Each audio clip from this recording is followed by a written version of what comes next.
Hello everyone, very good morning to all of you. आज है 25 नवंबर 2020 और आज दिन की शुरुआत करते हैं हम लोग आज के इंपॉर्टेंट करंट अफेयर के साथ। पूरा वीडियो बहुत ध्यान से देखिएगा, हर एक क्वेश्चन आपके लिए इंपॉर्टेंट है।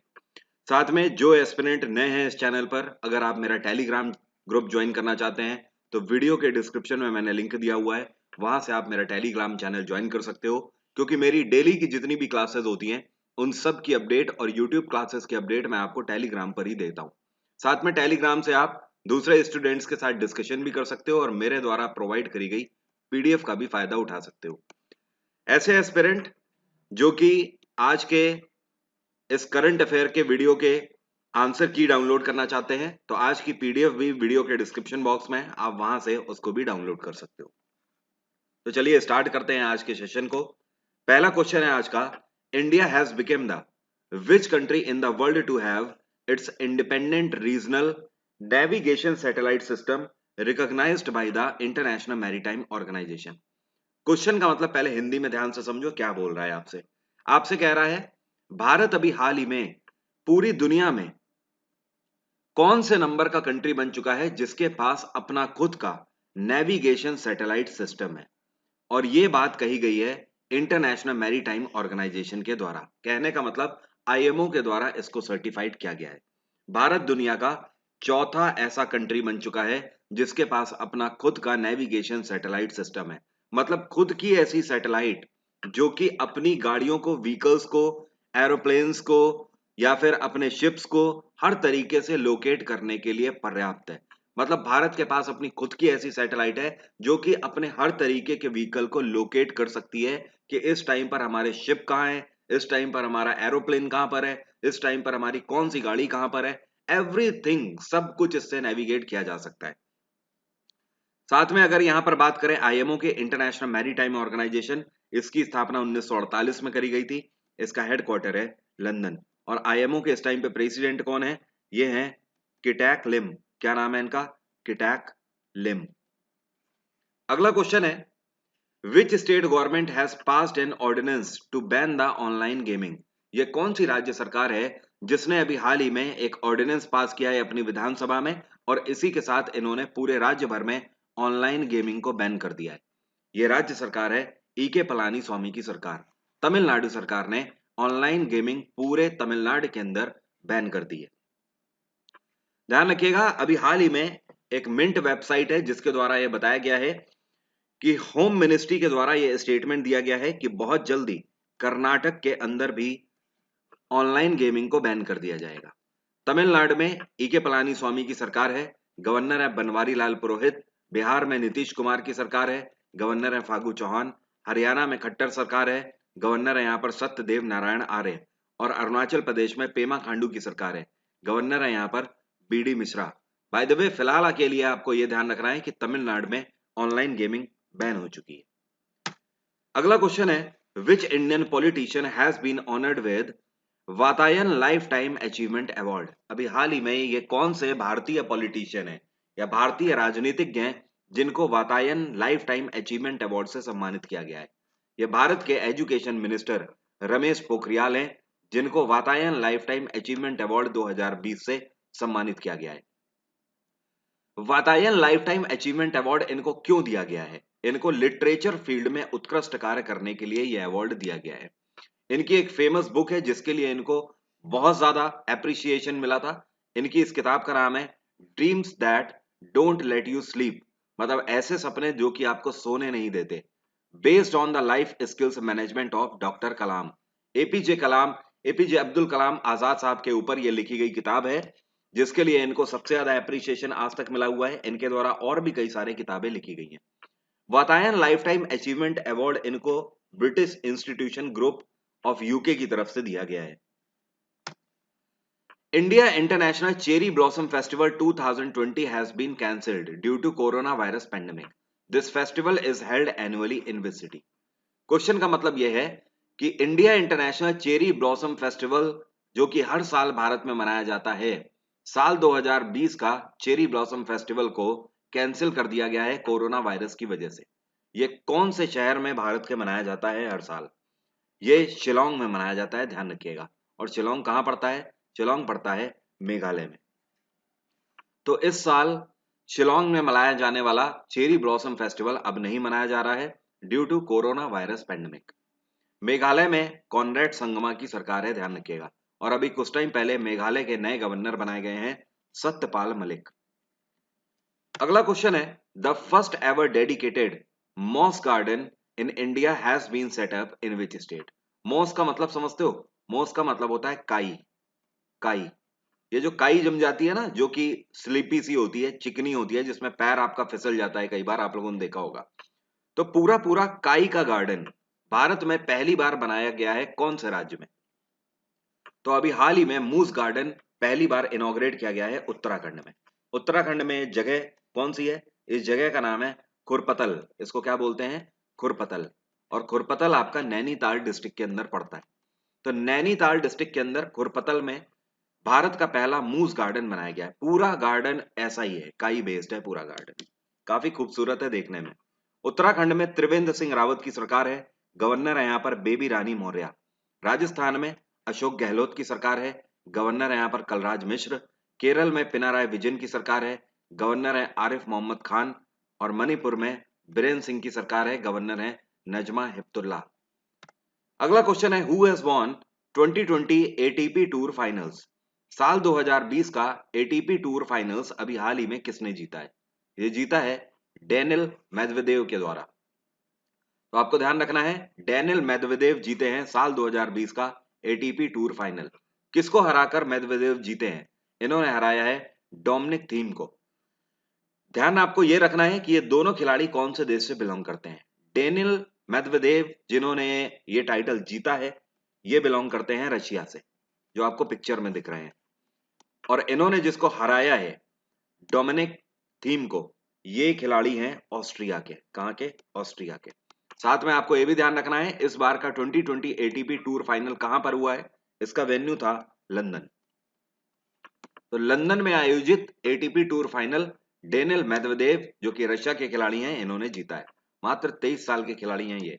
नोवाक जोकोविच आपको पता ही है, सर्बिया के खिलाड़ी हैं। राफेल नडाल स्पेन के खिलाड़ी हैं।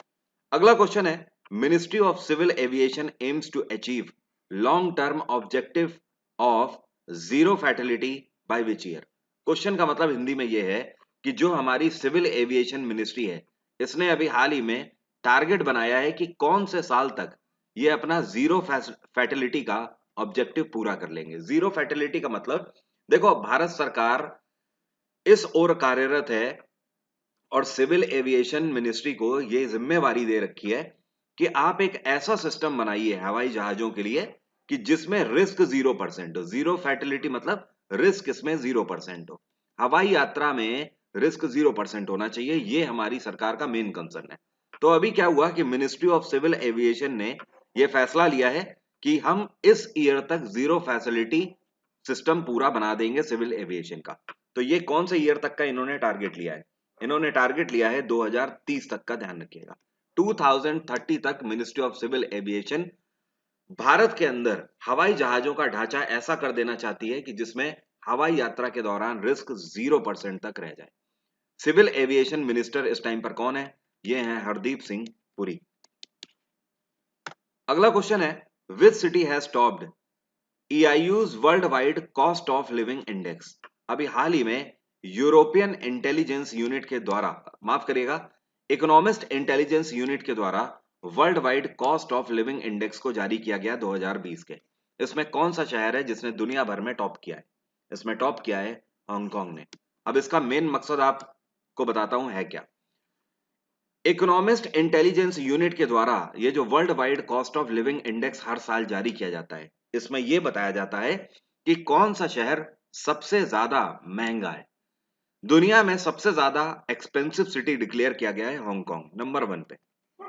नंबर 2 पे सबसे ज्यादा महंगा रहा है इस बार पेरिस। और नंबर 3 पे स्विट्जरलैंड का शहर ज्यूरिक रहा है सबसे महंगा। तो 1 पे हांगकांग सबसे महंगा है पूरी दुनिया में, पेरिस सेकंड पे, थर्ड नंबर पे ज्यूरिक। अब यहां पर EIU की अगर बात करें, इकोनॉमिस्ट इंटेलिजेंस यूनिट की, तो इसका हेडक्वार्टर क्या है? इसका हेडक्वार्टर है लंदन। और EIU की स्थापना 1946 में करी गई थी। अगला क्वेश्चन है, who has been honoured with the 2020 Aditya Vikram Birla Kala Shikhar पुरस्कार एट एनुअल संगीत कला केंद्र अवार्ड। आपसे कह रहा है अभी हाल ही में साल में एक बार होने वाला संगीत कला केंद्र अवार्ड के उत्सव में 2020 के आदित्य विक्रम बिरला कल शिखर पुरस्कार से किसको सम्मानित किया गया है? तो 2020 के आदित्य विक्रम बिरला कल शिखर पुरस्कार विजेता रहे नसीरुद्दीन शाह। ओके, और ये जो कल शिखर पुरस्कार दिया जाता है हर साल, ये कौन से फील्ड में दिया जाता है? ये थिएटर में योगदान के लिए दिया जाता है। तो थिएटर आर्टिस्ट नवाजुद्दीन सिद्दीकी भी है, पंकज त्रिपाठी भी है, नसीरुद्दीन शाह भी है, आप लोगों को पता ही है। तो नसीरुद्दीन शाह को थिएटर में उत्कृष्ट कार्य करने के लिए इस अवार्ड से सम्मानित किया गया है इस साल के। Which will take over the presidency of the 16th G20 on 1st of December 2020। मैंने आपको कल के करंट अफेयर में भी बताया था कि G20 जो समिट है इसकी अध्यक्षता 2024 तक कौन कौन से देश कर रहे हैं, ये मैंने आपको कल भी बताया था। अब फिलहाल आपसे एक क्वेश्चन पूछ रहा है कि आने वाली 1 दिसंबर 2020 तारीख को G20 की अध्यक्षता, जो कि अभी सऊदी अरेबिया कर रहा है, अब किसके हाथों में जाने वाली है? तो G20 की अध्यक्षता 2021 की किसके पास जा रही है? इटली के पास। तो जाहिर सी बात है 1 दिसंबर 2020 से लेकर 30 नवंबर 2021 तक इसकी अध्यक्षता कौन करेगा? इटली करेगा। तो इटली के पास इसकी अध्यक्षता जा रही है, ध्यान रखिएगा। 2021 की तो इटली के पास हो गई। 2022 की अध्यक्षता कौन करेगा? इंडोनेशिया करेगा। 2023 की अध्यक्षता भारत करेगा। 2024 की अध्यक्षता ब्राजील करेगा। लाइन से लिखे हुए हैं, स्क्रीनशॉट ले लीजिए ताकि आपको ध्यान रहे। G20 की स्थापना 1999 में करी गई थी। G20 19 देशों का एक समूह है और साथ में एक है यूरोपियन यूनियन। अगला क्वेश्चन है, which country will host the APEC summit 2021। APEC का मतलब है एशिया पैसिफिक इकोनॉमिक कॉरपोरेशन। तो Asia Pacific economic corporation summit 2021 को होस्ट कौन सा देश कर रहा है? इसको होस्ट कर रहा है 2021 में न्यूजीलैंड। न्यूजीलैंड की कैपिटल है वेलिंगटन। वियतनाम की कैपिटल है हनोई। चाइना की है बीजिंग और भारत की है नई दिल्ली। एपेक की अगर बात करें तो एपेक की स्थापना 1989 में करी गई थी। इसका हेडक्वार्टर क्या है? सिंगापुर। और एपेक के इस टाइम पे चेयरपर्सन है, इनका नाम है मुइयुद्दीन यासीन। क्या नाम है? मुइयुद्दीन यासीन। ठीक है, तो इतनी चीज ध्यान रखिएगा। एपेक का हेडक्वार्टर सिंगापुर, 1989 स्थापना, मुइयुद्दीन यासीन चेयरपर्सन। न्यूजीलैंड 2021 की अध्यक्षता करेगा। अगला क्वेश्चन है, a new species of mushroom जिसका नाम है फिलोस्टा किडिस has been found in which state. आपसे कह रहा है अभी हाल ही में मशरूम की एक नई प्रजाति पाई गई। इस मशरूम की नई प्रजाति का नाम है रोरिडोमिसिस फिलोस्टाचिडिस। ये जो प्रजाति पाई गई है ये कौन से राज्य में पाई गई है? मशरूम की। मशरूम की ये अद्भुत प्रजाति पाई गई है मेघालय में। ये इस तरीके की प्रजाति दिखती है और इसकी खास बात पता है क्या है? ये डेड बॉम्बोज में ही उगता है, जो जिसको हिंदी में बम्बू के पेड़ बोलते हैं ना, इंग्लिश में बैम्बो बोलते हैं। तो ये जो बैम्बो के जो पेड़ होते हैं, जो डेड हो चुके होते हैं, जो बिल्कुल खत्म हो चुके हुए हैं, जिनके अंदर कुछ भी मिनरल्स नहीं बचे हुए, उन पर ये पैदा होता है। ठीक है, मशरूम। तो ये एक अद्भुत प्रजाति है जो कि मेघालय में पहली बार देखी गई है। मेघालय में कहां पर ये देखी गई है? तो ध्यान रखिएगा, जैंतिया हिल में। जैंतिया जैंतिया हिल। ओके। मेघालय में कॉनरेड संगमा की सरकार है। गवर्नर है यहाँ पर सत्यपाल मलिक। मणिपुर में बीरेन सिंह की सरकार है। गवर्नर है यहाँ पर नजमा हेपतुल्ला। अरुणाचल प्रदेश में पेमा खांडू की सरकार है। गवर्नर है यहाँ पर बीडी मिश्रा। और आसाम में सर्बानंद सोनोवाल की सरकार है। गवर्नर है यहाँ पर जगदीश मुखी। अगला क्वेश्चन है, which state government has launched मुख्यमंत्री उन्नत गोधन प्रकल्प स्कीम। बहुत इंपॉर्टेंट क्वेश्चन है, आपको ध्यान रखना है। क्या क्या पूछ रहा है आपसे? ये कौन सी राज्य सरकार है जिसके द्वारा मुख्यमंत्री उन्नत गोधन प्रकल्प स्कीम लॉन्च करी गई है? यह लॉन्च करी गई है त्रिपुरा सरकार के द्वारा। अब देखो, ये जो गोधन प्रकल्प योजना है इसका मेन उद्देश्य क्या है? इसका मेन उद्देश्य ये है कि जो गायें हैं, गायों का जो सेक्स रेशियो है, ठीक है, फीमेल और मेल कैटेगरी में, उसको बराबर रखना है। बात आ रही है समझ? और गायों का जो बर्थ ग्रोथ है उसको भी बढ़ाना है। तो पहली चीज तो यहां पर आपको ध्यान रखना है कि ये 3 साल का प्लान बनाया गया है त्रिपुरा में बिप्लब कुमार देव की सरकार के द्वारा। अब ये 3 साल का प्लान क्या है? इसका मेन मकसद है to maintain the self sufficient in milk production. दुग्ध उत्पादन को बढ़ावा देना है पहली चीज। दूसरा, इसके तहत जो सब एम रखा गया है वो ये है कि अभी जितनी गायें हैं त्रिपुरा में उसका 90% और हमें अचीव करना है। मतलब मान लीजिए कि अगर 100 गायें हैं तो 90 गायें अभी और पैदा करनी है। ठीक है, पहला इसका टारगेट। दूसरा टारगेट यह है कि अगले 3 साल के अंदर आर्टिफिशियली न्यू बर्थ जो गायों की करी जाएगी वो करीब 1.5 लाख गायें और पैदा करी जाएंगी यहाँ पर। और तीसरा जो यहाँ पर एक चीज निकल कर आई है गोधन प्रकल्प स्कीम में, वो ये है कि त्रिपुरा की सरकार बोलती है कि हर गाय के न्यू बॉर्न बेबी के लिए वो सीमेन खरीदेंगे रुपए 519 पर सीमेन के हिसाब से। मतलब जो जब ब्रीडिंग कराई जाती है तो उसमें सीमेन की जरूरत पड़ती है आर्टिफिशियली ब्रीडिंग के लिए, तो 519 रुपए का प्रति गाय के लिए सीमेन खरीदेंगे। ओके, तो त्रिपुरा में बिप्लब कुमार देव की सरकार है। गवर्नर यहाँ पर कौन है? ये है रमेश बाइस। उड़ीसा में नवीन पटनायक की सरकार है, गवर्नर है गणेशी लाल। आसाम में सर्बानंद सोनोवाल की सरकार है, गवर्नर है जगदीश मुखी। झारखंड में हेमंत सोरेन की सरकार है, गवर्नर है यहाँ पर द्रौपदी मुर्मू। उम्मीद करता हूं सभी क्वेश्चन आपको क्लियर हो गए होंगे। फर्दर कोई भी डाउट है तो आप मुझसे कमेंट बॉक्स में पूछ सकते हो। आज की बात यहीं तक रहेगी। यह है मेरा डिस्काउंट कोड वरुण 777। इसका यूज आप अनअकैडमी पर मेरा जीएस का कोर्स लेने के लिए यूज कर सकते हो। आपको 10% का डिस्काउंट अनअकैडमी पर हर सब्सक्रिप्शन में इसका यूज करके मिल जाएगा।